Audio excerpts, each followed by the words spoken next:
All right, good evening, everyone. Okay, good. We'll get started for today's session over here.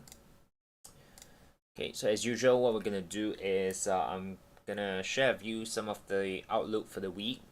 Okay, after which that we'll do a quick Q&A, see if you guys have any questions, and then from there on, we'll just basically wrap up the session. Okay, and then update you guys on some of the upcoming events that we'll be having. Okay. Good. Okay, so let's start off by looking at the events, right? That we need to probably take note of for the week. So this week is definitely kind of like an event packed week. Okay. We do have a lot of news that's probably gonna give some volatility in the market. So if you take a look at it, today basically nothing much, but tomorrow, okay, we do have the pound employment data, labor market data. Following that, we have the US CPI year on year, which is very important.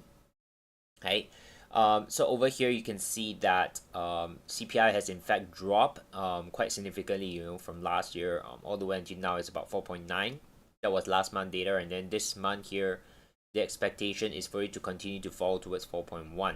Okay, so that's definitely going to be important, right? Because again, inflation is still one of the key things that the Fed is tracking. Okay, but it's definitely coming down, right? That's no doubt about it. So of course, if you are familiar with some news trading technique, okay, you can of course take a look at this event here. You can potentially trade dollar related. If you do have any huge surprise element from CPI year on year data, we may see that volatility coming in, and that may be a good trading opportunity. Okay, and then on Wednesday we have the core PPI and PPI. I think this two probably not gonna be huge impact, right? I mean, if you compare like CPI, it's definitely more important. And then on Thursday, of course, midnight here we have the Fed funds rate. Right. So right now you can see over here, the expectation is for the Fed to maintain. But of course, there is still that possible peak soon in terms of interest rate. Okay. So the idea here is, I don't think it's just about whether this time around is gonna be a hike or not, but I think the statement is gonna be a little bit more important in terms of like right now, traders are a little bit more forward looking. We're talking about when would the Fed start cutting. Okay, is it gonna be in September? Is it gonna be in December, or is it gonna start cutting next year? Right, so that's definitely more important in terms of like the outlook. Okay, because that's gonna provide us some bigger picture and bigger understanding of the dollar index itself. Okay, so short term the dollar may strengthen a little bit, but if you're more of like a swing or position trader, then you may start to position yourself, looking into maybe next 6 months, next year ahead. There's a good chance the Fed would start cutting, and when it does, fundamentally the dollar may start to weaken. That's one. And then of course on Thursday, same day here, we have the Euro side of things as well. Okay, so Euro ECB is expected to increase rates. I don't think there'll be any much of a surprise over there. And then on Friday, we have Bank of Japan, right? So Bank of Japan is again a very very difficult event to trade because it's always tentative and you won't be able to catch it, right? But again, you can see this week is definitely going to be eventful. It's going to be quite a volatile week because we have major banks, from US, from Europe, and from Bank of Japan. Okay, so be aware of potentially volatility in the market. And of course, if you're doing news trading, these are some of the events you can keep track of. You can make some quick profits, off it, using a new strategy. Okay. So with that, let's jump into the technical analysis portion over here, and we'll take a look at the analysis that I've prepared for you guys. Okay. So first up, dollar index. Okay, so dollar index as of now, on the 4-hour perspective, we are expecting a little bit more upside. Okay, of course, taking into account potentially we have the Fed funds rate this week. We have the CPI tomorrow. Okay, we may still see a surprise high, and if that comes in, maybe we will see the dollar strengthen a little bit more. Okay, But of course, we need to be quite adaptive in our analysis, right? So right now over here, we're basically looking at it from a perspective of 1, 2, 3 to complete wave 4, and then we expect one more push back up to complete the bigger wave 5. But of course, what can happen over here is that wave 5 may also be considered complete if we look at it from a 1, 2, 3, 4, and 5. And this may be a start of a maybe 1, 2, 1, 2, and then 3, 4, 5, right? So we need to be adaptive in a way where, depending on how the market is going to react off this area, right? If let's say we're going to see a crawl, okay, kind of losing momentum to the downside, then of course we're expecting a probability to the upside in terms of the overall analysis. However, if we kind of see price basically breaks through that zone impulsively and very, very strong, then of course we'll be expecting more downside, and then we'll change the count as to 1, 2, 3, 4, and 5, and then this would probably be wave 5 completed. Okay, so right now this is the primary count. We're expecting a little bit more upside, but as I mentioned, we need to, again, fundamental itself, especially so important news like Fed funds rate, can essentially change the overall perspective from a technical point of view, right? So fundamental will eventually still drives the direction of prices. Technical analysis basically give us the idea of which one has a higher probability, because based on the pattern, we can then have the decision on which one has a higher chance of happening. But at the end of the day, the technical charts doesn't move price. Okay? So that's the view on dollar index. So primary is upside, but we need to be adaptive and see, if the news release and this drop strongly will quickly rotate our over direction. Okay. So having said that, then of course, inverse to the dollar here, we have the euro. Okay, so euro, dollar, basically we're expecting again bearish bias. So this looks pretty corrective in nature. Which kind of look at it from an angle where we also have 1, 2, 3, 4, 5. So we're looking at this. But of course, if the dollar gonna weaken strongly to the downside, then euro will probably push higher, right?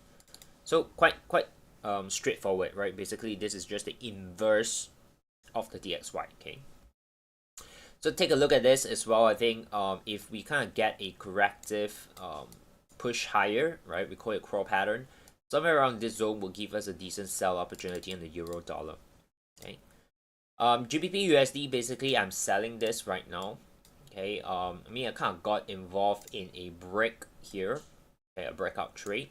So I'm basically net selling this to the downside. Just to show you a little bit in terms of the lower time frame, why we're selling it. Basically we have this little pattern here. We call it you can call it a double top.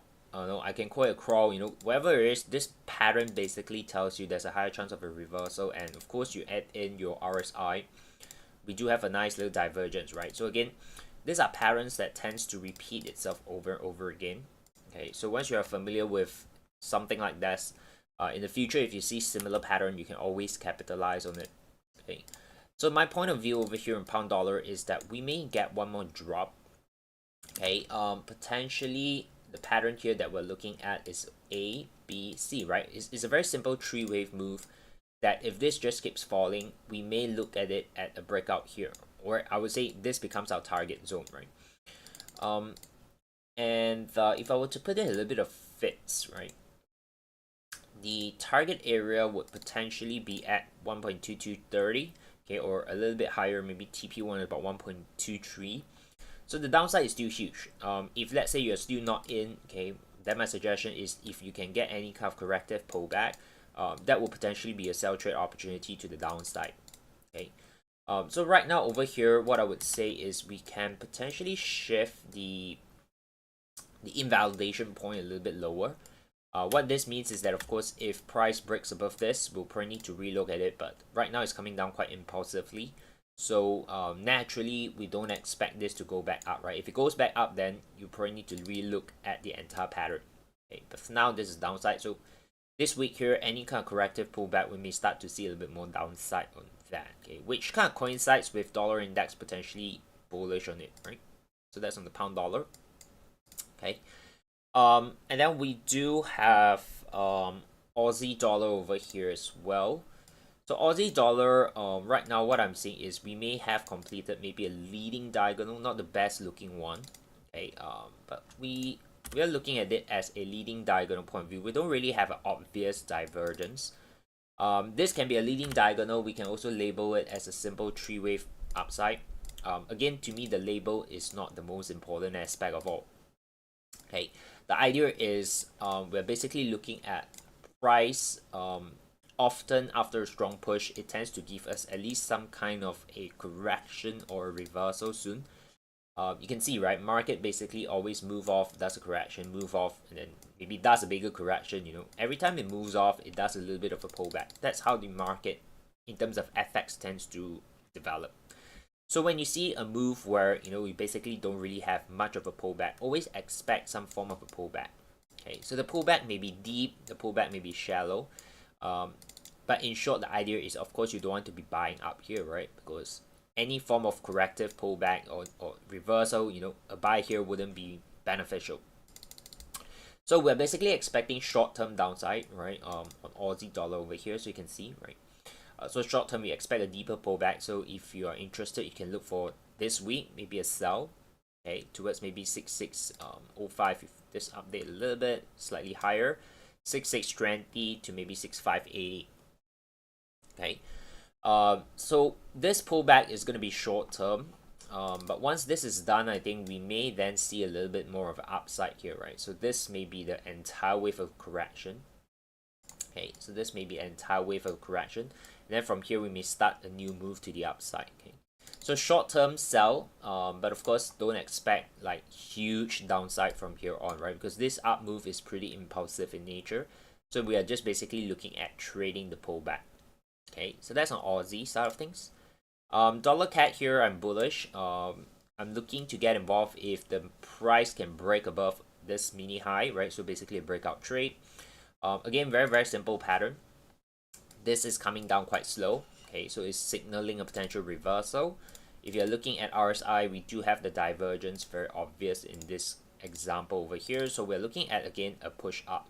Okay, so same principle, right? The price came down. We expect kind of like at least some kind of a bounce. The question is whether are we going to get just here and then come back down, or are we just going to see more upside, right? Again, I won't know. Nobody will know. But the idea is when we have this, we just catch this first. At this point in time, we'll then decide whether we're going to hold on to it or we'll just exit and then look for a sell. Okay, but at least for this week, I think dollar CAD has potential of going a little bit more upside with this target in mind. So overall, the major seems to be quite aligned with dollar strengthening, right?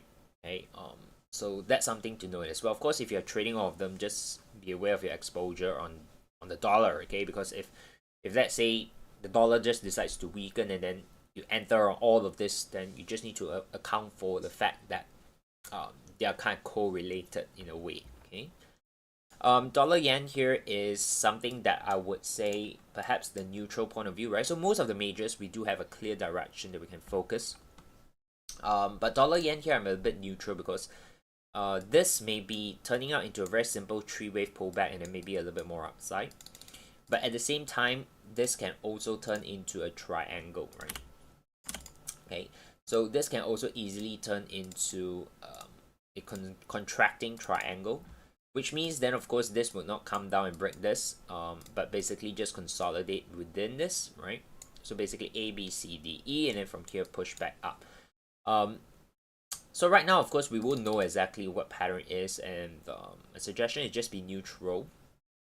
Anyway, for me, I think this upside again may not be a long-term thing, okay? Because if you look at dollar yen as a whole, okay, on a higher time frame perspective, I'm actually very interested in the bearish side of dollar yen eventually, right? And when that starts to kick off, I think overall the yen family, meaning the yen pairs, may give us very interesting downside. Okay, so this you can see, right? Impulse 1, 2, 3.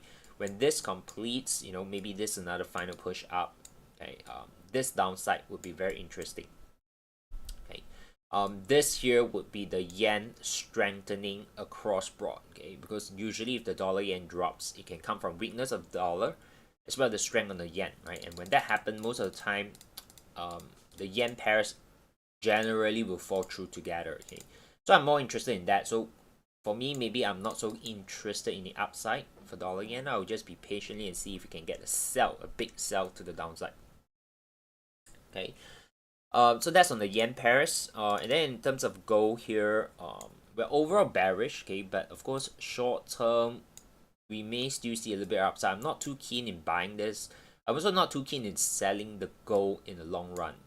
Okay, so for now, in terms of gold here, of course, if you're into it, you can look for areas here to look for maybe a sell. Okay, or if you're maybe short term, you can look for a buy. But for me, because I'm not like day trading, I'm not even swing trading gold. I'm doing more of an investment in gold. So for me, I'm not interested in sell. I'm not interested in buying here. But if let's say after this drop, I may be interested to buy in from the bottom. But a quick disclaimer, I already have buy position on gold like since last year, right? Like before this entire push up. So those are long-term positions. We're looking at potentially gold, breaking all-time high and keep going higher, especially with the outlook where the Fed may start to cut rates, starting end of this year, going into next year, and then the devaluation of the dollar means if you put it against gold has a good chance of breaking new highs, right? So that's my thesis, and that's my investing reason for getting involved in gold, right? So I'm not doing short-term trading on gold, but I'm still sharing analysis on gold with you guys because I think it's a very popular asset that people like to trade. Okay, I generally just trade the FX side for shorter terms, right? In terms of commodities, I do long-term investment. In terms of stocks, I also do long-term investment. Yeah. S&P, I think US market short term we may see a little bit more of a retracement or even a rejection. So same pattern again, right? It tends to repeat itself over and over again. Divergence, okay? So don't buy at the top. I think if you're interested in counter trend, look for a sell. If not, wait for a pullback, then only get involved in the buy. Okay? So I think this week maybe we may see the dollar strengthen, right? Of course, if the dollar strengthen, S&P would drop, right? So we do get quite a bit of an alignment in terms of like the various assets across board. Okay. There is of course good thing about it, right? Usually alignment means higher probability, higher confluences. But at the same time, higher alignment also means if you take all of them, you need to factor in your exposure. Okay. So alignment doesn't mean you have a lot of similar opportunities. You probably just want to filter off as well. But alignment, you can use it as a form of confirmation in a way. Okay. So S&P over here, I think this week focus a little bit on a downside opportunity, maybe towards like 4200, 4215 to maybe 4190. Okay, so those are the areas to look out for. Okay, yeah. BTC, right? So if you are following on crypto, last weekend, usually the FX and the US stock market is closed, right? But crypto is 24/7, literally weekends you can trade it. And there's a huge volatility. Bitcoin you don't really see it, but if you take a look at some others, I was involved in Matic. Okay, I was involved in Matic sell, right? You can see a very nice little drop here. Okay, another sell I managed to catch is actually Uni. Okay, again very nice little drop, right? So this was basically, but I'm quite surprised the fact that Bitcoin isn't affected, right? Because the news, if you follow through, right, is basically SEC kind of got involved into Binance, right, and there's a huge kind of outflow from Binance Exchange, okay, and that actually causes a fear sentiment in the crypto space. And therefore you can see some of those altcoins, maybe not so stable coins, they're actually dropping quite significantly over the weekend, especially on Saturday. But I'm quite surprised Bitcoin is quite resilient, right? This is Bitcoin futures, but if you take a look at BTC USDT, it's basically also quite resilient, right? It did not really drop a lot, okay? But altcoins did. Okay, so I managed to catch the sell on the altcoins. But if you're looking at BTC, I think over the short to mid term, I think we do still see the possibility of another drop, maybe towards like 24,200 level, right? 24,200 level before the bigger move back up. Okay, So of course, if you're into crypto trading, maybe Bitcoin, any form of a pullback this week, you may see it as a sell opportunity, and then around like 24,200 level, you can start to look for a buy. Okay. If you look into maybe Ethereum, okay, let me update this a little bit on Ethereum, right? So Ethereum did drop a little bit more than BTC. Okay, so if you can't update this, okay,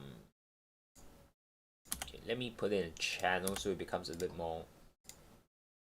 It's a little neater, right? If I put it in a channel over here, okay.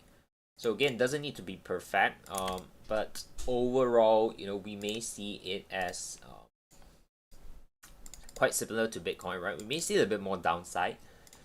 If I were to put in the fit, is a bit off, right? I mean, crypto side of things, sometimes you can't really use the fits because when they went up, it went up quite exponential, right? So if you pull in your FIP here, you would realize always it's going to be very, very low, okay, when it's coming back down. But I think if you just take it as a simple visual look, we may retest the bottom of the channel, right, before maybe the pushback up, right? That kind of gives us a quite similar view on BTC, right? So I think in terms of crypto, if you're looking at buy, or maybe if you're considering, longer term position, want to get involved in the buy, you want to hold it long run, you probably just want to wait out a little while, right? Wait for it to drop back maybe nearer the bottom of the channel like BTC or ETH. Then we need to consider to get involved in the buy trade. Okay. Yeah, so those are the crypto side of things. Okay. Yeah, I think generally those are the analysis that I have, right? Good. So overall, I hope up to now here kind of give you some ideas on it, right? Yeah, so we will take some questions over here. If you have any like questions, feel free to post it up into the chat.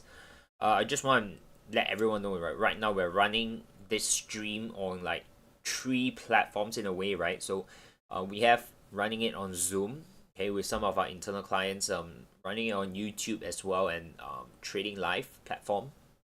Okay, so of course we'll take priority for Zoom questions, and then we'll take a look at some of the questions that may have on YouTube. I understand some of you are watching it right now on stream on Trading Live. Yeah, but again, we won't be able to answer all questions. Okay. So one question I see over here that I'll probably take the answer on this is from Bobar, right? So he's asking in Elliott Wave labeling, can you have wave X as a clear wave A or 1, 2, 3, 4, 5 impulse? Usually no, okay? Usually wave X is in tree. Okay, usually wave X is in tree. Yeah. Of course, I'm not too particular, like, we need to like really go and count it and things like that. Okay, but basically X is, this one here, right? So usually it's in clear wave tree. This one here as well, usually it's in tree. Of course, this one may not have completed. It may be something like this, and then this is X here. Yeah, so in terms of strict rules, wave X, okay, which is the connector, cannot be a 5-wave move, okay, because then that would be under Elliott Wave considered as an impulse wave, right? 1, 2, 3, 4, 5 is an impulse wave. Yeah, so we won't see 5-wave in X, but of course in X, what can happen is it can be a simple A, B, C, right? And of course A can have internal 5, C can have internal 5. Okay, but as a whole structure, wave X should usually be quite clear as a 1, 2, 3. Okay, so I hope that clears that aspect. Good. Okay, what's my view on crude oil? It's coming down right now. Okay, initially we're looking at, can we get a bounce at 618? So we did not get the bounce. So if I were to update this, okay, this is coming down quite impulsive. Okay, so probably what we're gonna see is I'm gonna update this as a, okay, the next likely structure that I think would be quite clear would be something like this instead already. Okay. So you probably want to be a little bit more of a neutral bias because of this strong little push, right? But if I were to update my view on crude oil, probably is going to be something like this right now. Okay, so of course you need to be clear in terms of like what is your entry criteria, right? So for us, if you want to buy, ideally this should be a crawl, and then you wait for the breakout, right? So which is quite similar to the dollar cat that I showed you earlier today just now as well, right? Dollar cat is doing a crawl near the bottom of the channel, then we're looking at a breakout to the upside, right? So I think that would be probably the analysis of it in terms of crude oil, and we'll probably look at it from an angle that this would turn out into maybe a bigger WXY over here. Right, so that will be the update on it. Okay, good. I think one of you is asking about Nikkei, right?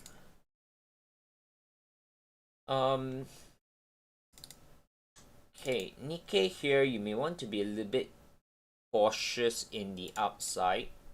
We're basically having this top. I mean, this all-time high, right? If you actually zoom out on Nikkei, that's an all-time high. Okay, but the suggestion here is probably you don't want to be buying in this area, okay? Because I strongly believe we may see a divergence build up, right? So we may get a break, okay? But we may get a fake break, right? In a way, you know, this breakout, but we have a lack of momentum, we have the divergence, and then this may do a pullback, okay?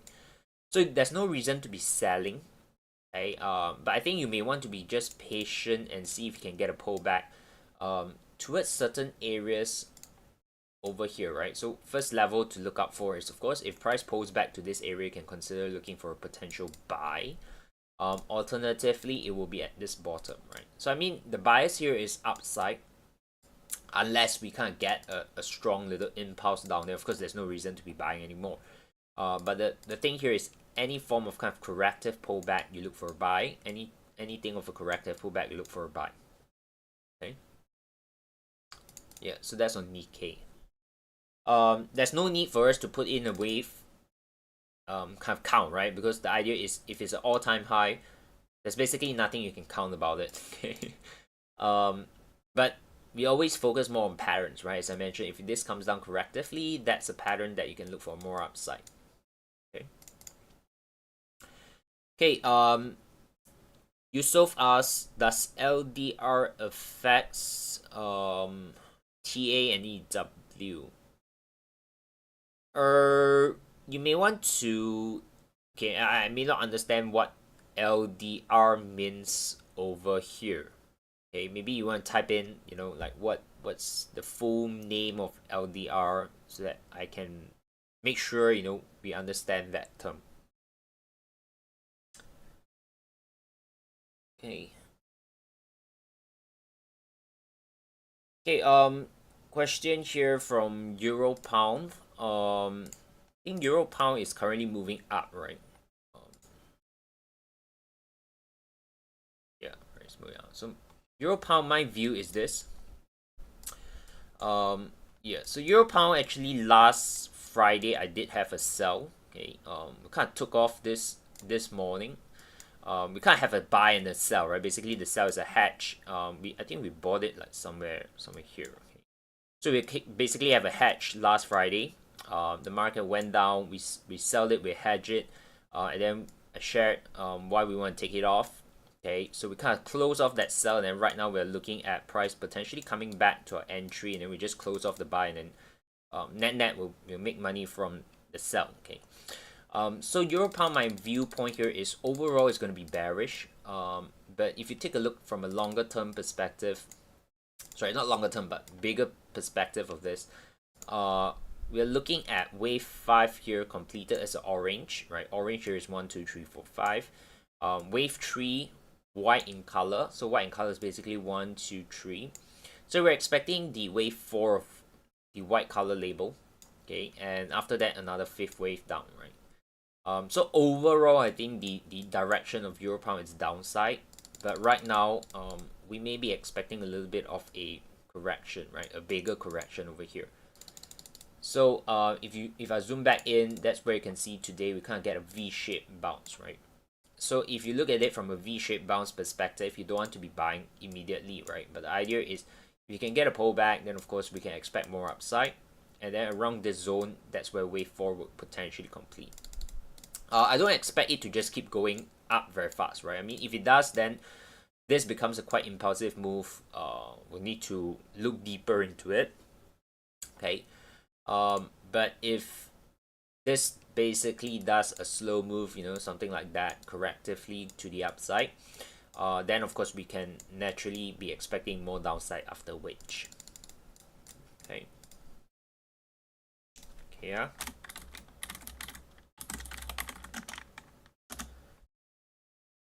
Cool. Oh, okay. So that's in Zoom. Okay, so Yusuf say LDR stands for Luminous Daily Roadmap. Oh, that's something new. I've never really heard of it before. To be honest, I don't know what it is. Okay, so I probably won't be able to explain much. Like, would it affect or not? Okay. But let me just do a very very quick.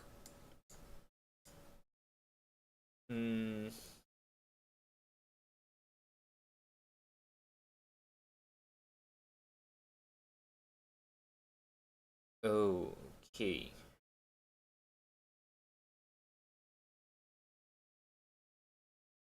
Oh, okay. Basically, I roughly read through. I think it's the idea of like Monday and Friday is a bit slower, right, and things like that. I think. Then it talks a little bit about like specific day in the week. Okay. Um, I okay, in a way we don't read. I never talk about like the term LDR over here, right? But I think the idea is we generally observe, okay, and I always share this, right? Monday market is always slow. Okay? I mean, not always, but predominantly, there's a higher chance that Monday market is going to be slow. Okay? That's usually how the market is because that's the start of the week, right? And traders would basically come back over the weekend. They need to digest a little bit, and then day traders would start to look for newer positions for the week and things like that. So generally, Monday would be a slower day in the market, like most of the time. Friday naturally is going to be also slower in a way because day traders would not actively take new positions after certain timing. Okay. Would that have a direct impact in Elliott Wave and technical analysis?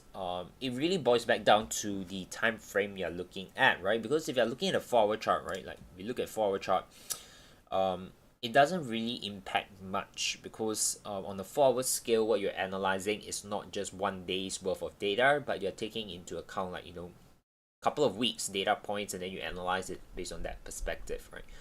And of course, if you're looking at like 15-minute, doing day trading, 15-30 minutes, then you would then expect on a typical Monday, the market may not move a lot, right? And your analysis for that day may then be slightly different from the usual Tuesday, Wednesday, Thursday, etc.